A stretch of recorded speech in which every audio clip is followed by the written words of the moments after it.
मो ना मुन्ना प्रधान ग्राम एकघरिया जगन्नाथ प्रसाद ब्लॉक मु आगुरी चाषबास करूली एवं कृषि विज्ञान भंजनगर कृषि विज्ञान केन्द्र ट्रेनिंग नहीं उन्नत प्रणाली चाषबास करुँच बर्तमान मुझे छतु चाष कुकुड़ा पालन गाई पालन छेली पालन पनीपरिया धान मुग बिरी ये सब मुझे चाष करुँच।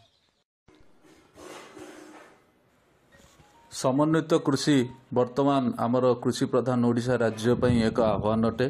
एथिरे विभिन्न प्रकार कृषि जेपरिक आपणकर फसल उत्पादन धान मुग पनीपरिया छतु चाष प्राणी पालन कुकुड़ा पालन इत्यादि करी जड़े चाषी ए गोटे चाष बदल में विभिन्न प्रकार चाष करी सेथुरु लाभ पाई परिबे एवं सबु प्रकार चाष करबा फल जदि कोनोसी गोटे चाष क्षेत्र में तांकर असुविधा होउची बा लॉस होउची ताले सेटाकू से अन्यथिरु निश्चित भाव भरणा कर परिबे। एई बळी भाबरे हमर जगन्नाथ प्रसाद ब्लॉक एकघरिया ग्रामर मुन्ना बाबू निजर क्षेत्र केवल फसल परिवर्ते विभिन्न प्रकार कृषि को अपनाई निजर आय को द्विगुणित करि परिचंती।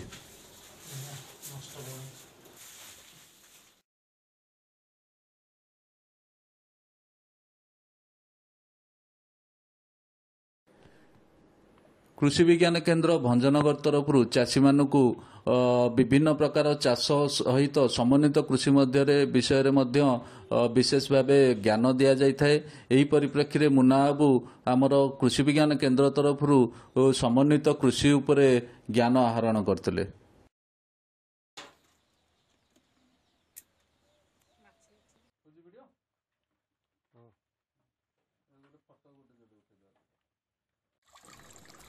प्रथमे मुन्ना बाबू आमर पाखापाखि वर्षकू 2 ରୁ 3 लाख टंका रोजगार करथुवा बेले वर्तमान निजर सही 4 एकर जमी चाष करी वार्षिक समन्वित कृषि प्रणाली रे पाखापाखि 8 ରୁ 9 लाख टंका आय करि परछंती।